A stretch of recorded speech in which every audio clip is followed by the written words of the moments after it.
You are about to learn one of the biggest secrets in the history of the world. It's a secret that has huge effects for everyone who lives on this planet. Most people can feel deep down that something isn't quite right with the world economy, but few know what it is. Gone are the days where a family can survive on just one paycheck. Every day it seems things are more and more out of control, yet only 1 in a million understand why. You are about to discover the system that is ultimately responsible for most of the inequality in our world today. The powers that be do not want you to know about this, as this system is what has kept them at the top of the financial food chain for the last 100 years. Learning this will change your life because it'll change the choices that you make. If enough people learn it, it'll change the world because it'll change the system. For this is the biggest hidden secret of money. Never in human history have so many been plundered by so few, and it's all accomplished through this, the biggest scam in the history of mankind.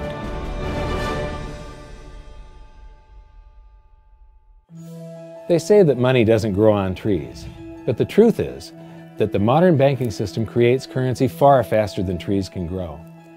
Most people don't have a clue how currency is created. Economists and bankers make it sound so complex that people think they can't understand it. But I'm going to strip our monetary system down to its essence so that you can see the scam behind the curtain and just how it affects you. Every modern society creates currency in pretty much the same way.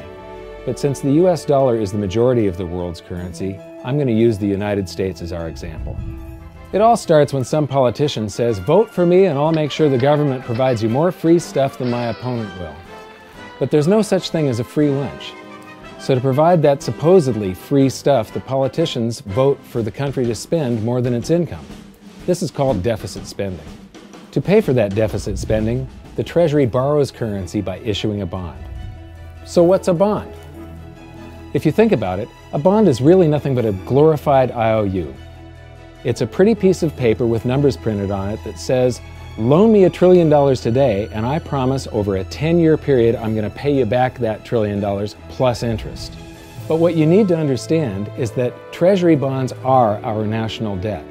These glorified IOUs are to be paid back by you and I and our descendants through future taxation. Therefore, when the government issues a bond, it steals prosperity out of the future so that it can spend it today. The Treasury then holds a bond auction, and the world's largest banks show up and compete to buy part of our national debt and make a profit on it by earning interest. You'll notice that as we move through this process, the big banks are there, taking a cut every step of the way. This isn't by chance, as you'll see shortly. Then, through a shell game called open market operations, the banks get to sell some of those bonds to the Federal Reserve at a profit. To pay for the bonds, the Federal Reserve opens up its big old checkbook and writes bad, bogus, counterfeit checks that should bounce because they're drawn on an account that always has a zero balance. There isn't 1 penny in there. To quote from the Boston Federal Reserve, "When you or I write a check, there must be sufficient funds in our account to cover that check. But when the Federal Reserve writes a check, there is no bank deposit on which that check is drawn. When the Federal Reserve writes a check, it is creating money." The Fed then hands those checks to the banks, and at this point, currency springs into existence. The banks then take that currency and buy more bonds at the next Treasury auction. But what is a check? A check is also an IOU. When you write a check, you're making a note that says, "Here's my IOU for cash. All you have to do is go to the bank and pick it up." Now, it's very, very important that you understand this process because we're going to come back later and show you the devastating effect this has on you. The Treasury issues IOUs, bonds. The banks then buy those IOUs with currency. The Federal Reserve then writes IOUs, checks, and hands them to the banks in exchange for the Treasury's IOUs, the bonds. And currency is created. So what's really happening is the Federal Reserve and the Treasury are just swapping IOUs, using the banks as middlemen, and abracadabra, presto, currency magically springs into existence. This process repeats and repeats over and over again, enriching the banks and indebting the public by raising the national debt. The end result is that there's a buildup of bonds at the Federal Reserve, and currency at the Treasury. This process is also where all paper currency comes from. The Federal Reserve and the government mistakenly call it base money because they didn't watch episode 1 of this series and they don't know the difference between money and currency. But I will correctly refer to it as base currency because it is not money. It is currency, and as we've learned, there is a big difference. Money has to be a store of value and maintain its purchasing power over long periods of time. We learned in episode 1 that earlier in our history, our paper currency was just a claim check. It was a representation for real money of intrinsic value, the gold and silver that was held on deposit at the Treasury.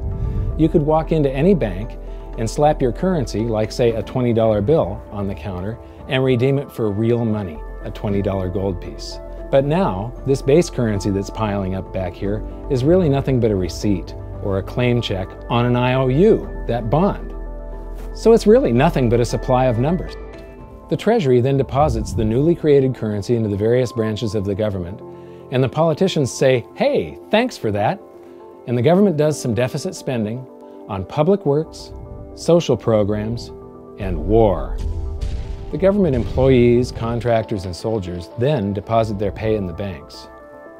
Now, this may come as a shock to you, but when you deposit your currency with the bank, you're not actually depositing it into an account to be safely held in trust for you. Instead, you're actually loaning the bank your currency, and within certain legal limits, they can do with it pretty much anything they please. This includes gambling in the stock market and loaning it out, at a profit, of course. Now this is where the machine of currency creation really gets cranking, because this is where something called fractional reserve lending comes into play. Fractional reserve lending is exactly what it says. The banks are allowed to reserve only a fraction of your deposit and loan the rest out. Although reserve ratios may vary, I'm going to use a 10% reserve ratio as our example. If you deposit $100 in your account, the bank can legally take $90 of it and loan it out without telling you.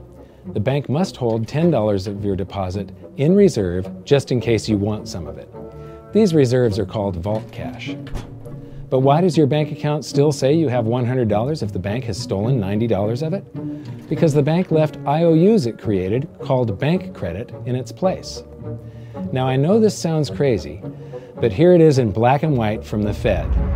Commercial banks create checkbook money when they grant a loan simply by adding new deposit dollars in accounts on their books in exchange for a borrower's IOU. These are nothing but numbers that the banks type into their computers. And even though these bank credit IOU numbers are very different from base currency numbers, because they only exist in computers, they are still currency. So now there is $190 in existence. Now, the reason people take out loans from the banks is to buy something. They're going to buy a house or a car or something like that. So the borrower takes the $90 that the bank loaned to him from your account, and he pays the seller of the item. But then the seller deposits that currency into his account, and his bank loans out 90% of that and leaves bank credit numbers in its place. So now there's $271 in existence. This process repeats and repeats until under a 10% reserve ratio, an initial deposit of just $100 can create up to $1,000 of bank credit, all backed by $100 of vault cash, just 10%. But as I said, reserve ratios vary wildly. On some deposits, it's 10%, on others, it's 3%, and on some forms of deposits, reserve requirements are 0. The result is that the expansion of the currency supply by the banks is far greater than even this example would lead you to believe. So once again, when currency is deposited in the banks get to lend it out, and then it gets redeposited and relent, redeposited and relent, redeposited and relent over and over again, creating bank credit all the way. This is where the vast majority of our currency supply comes from. In fact, 92 to 96% of all currency in existence is created not by the government, but here in the banking system. Now, massive amounts of currency spewing into society may at first sound like a fun idea. That is, until you remember one of the most important hidden secrets of money from episode 1, that the prices of everyday goods and services act as a sponge on an expanding currency supply. The more currency we have, the more prices rise. This is where inflation comes from. The true definition of inflation is an expansion of the currency supply. Rising prices are merely the symptom. So our entire currency supply is nothing but a couple of bucks whipped up in this hocus-pocus scam where the Treasury and the Federal Reserve swap glorified IOUs, and a bunch of numbers that the banks just type into their computers. That's it. That's our entire currency supply. It's nothing but a supply of numbers. Some of them printed, most of them typed, and there is nothing else. But if you thought that was crazy, get ready to enter the twilight zone of modern economics. We work for some of that currency supply. True wealth is your time. But we trade away moments of our lives, hour by hour, day by day, and year by year, for numbers that somebody printed on pieces of paper or just typed into a computer. Now those numbers represent our blood, sweat, tears, labor, ideas, and talent. We are what gives the currency its value. But here comes the really cruel joke. We work hard so that we can save some of that currency, so that we can pay the tax collector. In the United States, it's known as the IRS. They then turn it over to the Treasury so that the Treasury can pay the principal plus interest on that bond that the Federal Reserve bought with a check drawn on an account that has nothing in it. Now let's do a recap on this section, because this is where the system begins to rob you and I on a massive scale. Much of our taxes are not used for schools, roads, and public services, but to pay interest on bonds that the Federal Reserve bought with a check drawn on an account that has nothing in it. The Federal Reserve is committing fraud. But here's one of the biggest secrets of them all. Before the establishment of the Federal Reserve, there was no need for personal income tax. The Federal Reserve was created in 1913, and that very same year, the Constitution was amended to allow income tax. Do you really think this was just a coincidence? Ask yourself how much income tax you've paid over your lifetime. Much of it has been silently siphoned away into the hands of those who own the system. Yes, this system has owners. Who they are is an even bigger secret that we'll get to shortly. But first, we need to understand the mumbo-jumbo of the so-called debt ceiling. It's all based on a huge paradox.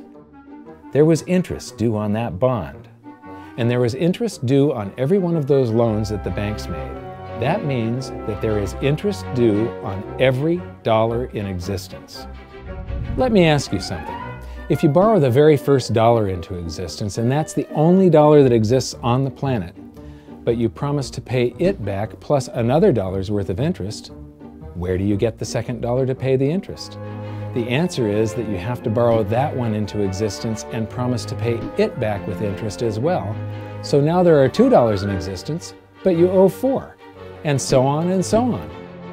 The result is there's never enough currency to pay the debt. There is always more debt in the system than there is currency in existence to pay the debt. Therefore, the whole system is impossible. It is finite. It will come to an end one day. What would happen if the government stopped borrowing to do deficit spending? Are the payments on those treasury bonds going to stop? What would happen if the public stopped borrowing and going deeper into debt? Are your house and car payments going to stop? No. There is a payment due every month on the principal plus the interest on every dollar in existence, and those payments do not stop. If we stop borrowing, then no new currency is created to replace the currency that we used to make those payments. Whether you're making a payment on a loan or paying tax to make a payment on a bond, the portion of the payment that goes to pay off the principal extinguishes that portion of the debt. But the debt also extinguishes the currency. Currency and debt are like matter and antimatter. When they meet, they annihilate each other. If we just pay off the principal only on all the loans and bonds that exist, the entire currency supply just vanishes. So if we don't go deeper into debt every year, look what happens. The whole thing goes into a deflationary collapse under the weight of those payments. Politicians and pundits alike talk about balancing the budget, paying down the debt, and living within our means. They don't understand that that is deflationary. It is impossible to do under our current monetary system without collapsing the whole economy. This is why any talk of a debt ceiling is not only ridiculous, It's delusional. The system is designed to require ever-increasing levels of debt just to continue. And that's why politicians will always kick the can down the road and raise this so-called debt ceiling over and over again until the whole system finally collapses under its own weight. In other words, they don't want it to collapse on their watch. The Founding Fathers of the United States knew the dangers of central banking and fought to free themselves from this very thing. The Revolutionary War started out as a tax revolt, but now we must pay tax just to have a monetary system. Having just suffered through the hyperinflation of the continental dollar, which was printed into oblivion to finance the Revolutionary War, they understood the dangers of fiat currency and debt-based monetary systems. So to protect future generations from institutional theft and out-of-control government, they wrote into the Constitution that only gold and silver can be money for the simple fact that you can't print them. Our current system is not only unconstitutional, but it robs us of the liberty and prosperity our forefathers fought and died for. We are all feeling the effects of ignoring the Constitution right now. By forcing more currency into circulation, our purchasing power is diluted. Inflation is a slow and insidious stealth tax that is simply the result of this debt-based monetary system. This system empowers and benefits those who create the currency and receive it first, as they get to spend it into circulation before it has an effect on the economy. They're stealing purchasing power from you and transferring it to the banks and the government every hour of every day because of this false monetary system. And it's not like the people at the top don't know this. To quote the Federal Reserve, the decrease in purchasing power incurred by the holders of money due to inflation imparts gains to the issuers of money. This is a fraud. It is a pyramid scheme, it is a Ponzi scheme, it's a scam, and it's a lie. Our entire monetary system is nothing but a form of legalized theft. But here's the biggest con job of them all. The Federal Reserve is not federal, it has stockholders. There is no federal agency that has stockholders. What's a stockholder? A share of stock represents a percentage of ownership in a corporation. So the stockholders are the owners of that corporation. Therefore, the Federal Reserve is a private corporation with owners. And you can see it for yourself if you go to the Federal Reserve's website, and it will say, the stockholders receive an annual dividend of 6%. Now we know that the stock in the Federal Reserve was originally issued to the largest banks in the United States. But because of mergers and acquisitions through the years, you can't actually trace who owns the stock in the Federal Reserve. That's a very closely guarded secret. My guess would be that the owners are those primary dealers, the banks that get to make a profit by selling part of our national debt, those bonds, to the Federal Reserve, who buys them with a check from nothing. Then we pay tax to pay the principal and the interest on those bonds so that the Federal Reserve can pay the banks a 6% dividend. Don't be alarmed if you don't quite comprehend the deception of this system at first glance. Very few people do. It is purposely complex.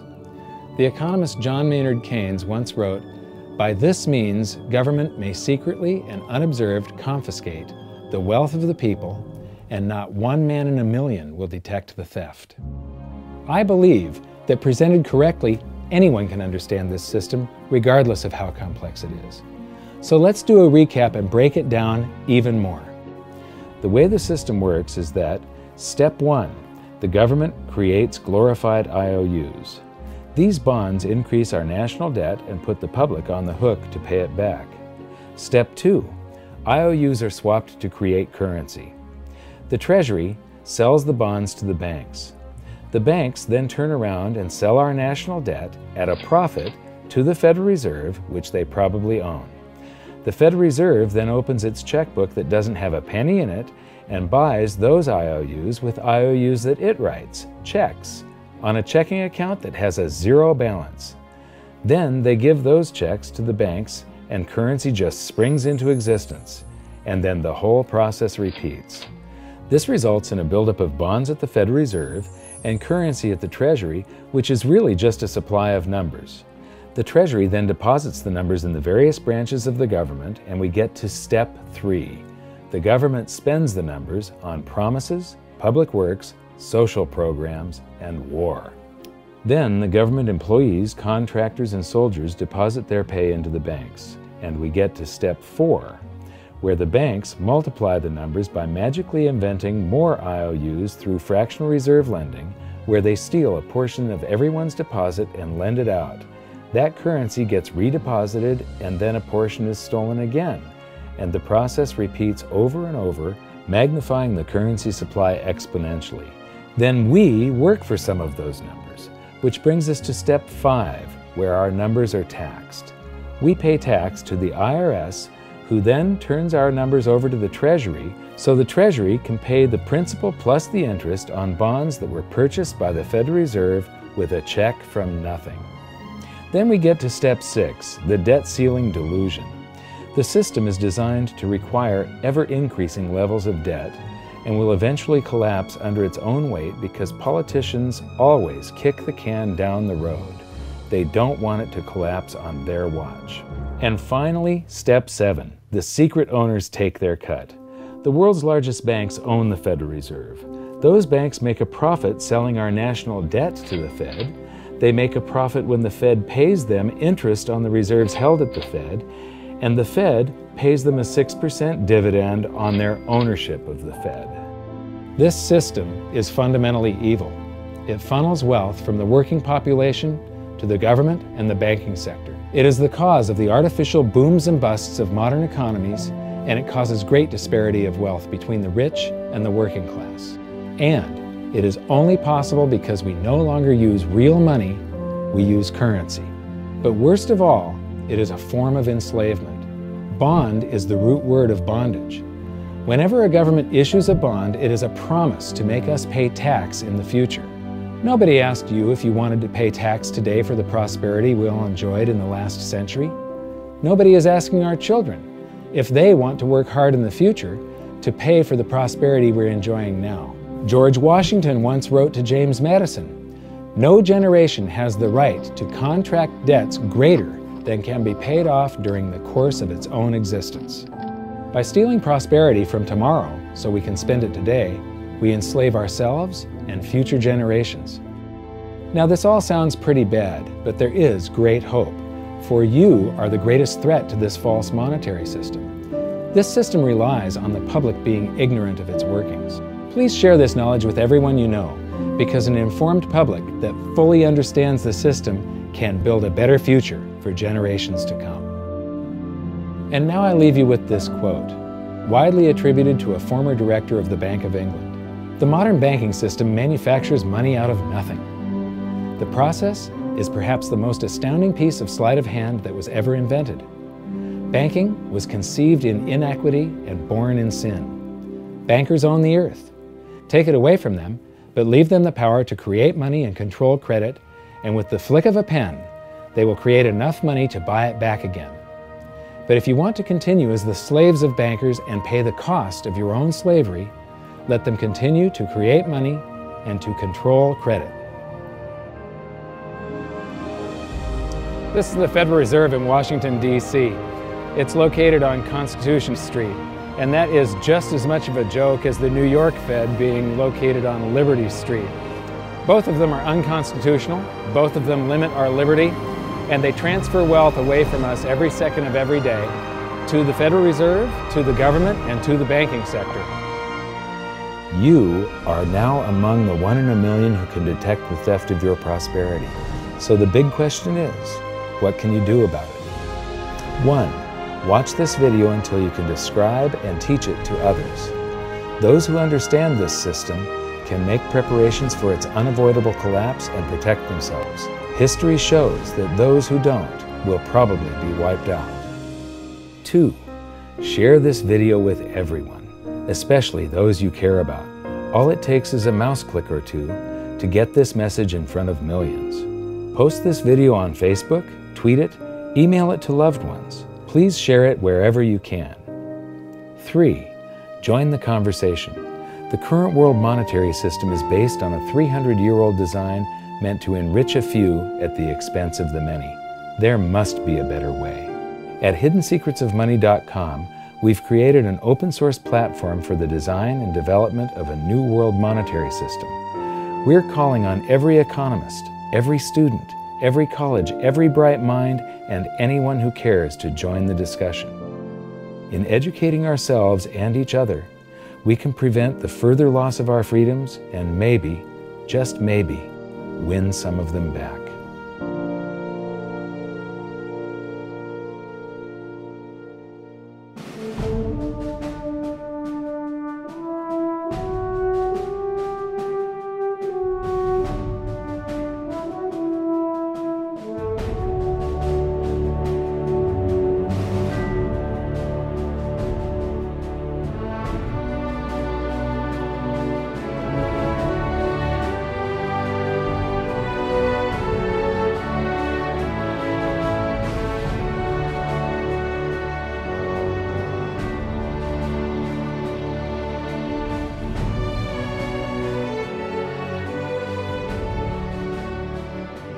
I think your episode 4 is very beneficial, very helpful. It's going to introduce these ideas to a lot of people, and like I've just been talking about, we have to change people's mind, and the more they understand it, the better.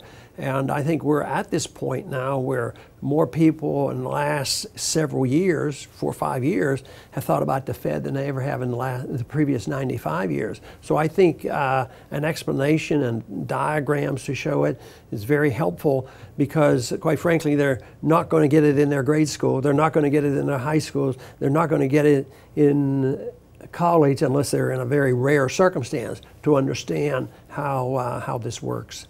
You know, for years before I got involved in really studying gold and some of the things I write and talk about today, I was a monetary economist for decades. You know, in your video, you talk about the primary dealers. I was chief counsel and chief credit officer, one of the largest primary dealers for 10 years. So I had an inside seat on the Treasury market and have the privilege of working with several former vice chairmen of the Board of Governors, Manley Johnson and David Mullins, going back to the 80s and 90s. So I'm very immersed in what you were talking about. And I thought it was extremely accurate, extremely clear. I didn't think you were stretching on any points. It was really like something out of a PhD course, except that it was very easy to understand. I think it's accessible. I think we're seeing a little bit of a revolution in communications in the following sense. You know, as you point out, the Fed was created in 1913. Well, in 1913, there was no web, there was no YouTube, no Twitter. There was really no one to kind of stand up and oppose the Fed or call them out, if you will, or really get into a discussion that everyday Americans could follow. That's not true now with social media and everything else. You can reach out to millions and tens of millions of people and tell them what's going on. I think you've done that.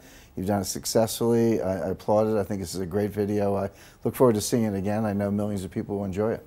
Well, as we know, the Federal Reserve believes it can create money out of thin air, not realize money is supposed to represent real products and services. And what people don't realize is when the Fed does that, in effect, as Keynes pointed out, it's a form of taxation. It's a form of confiscation. And because people don't see it, the politicos get away with it, but it also undermines social trust. It just is corrosive throughout society.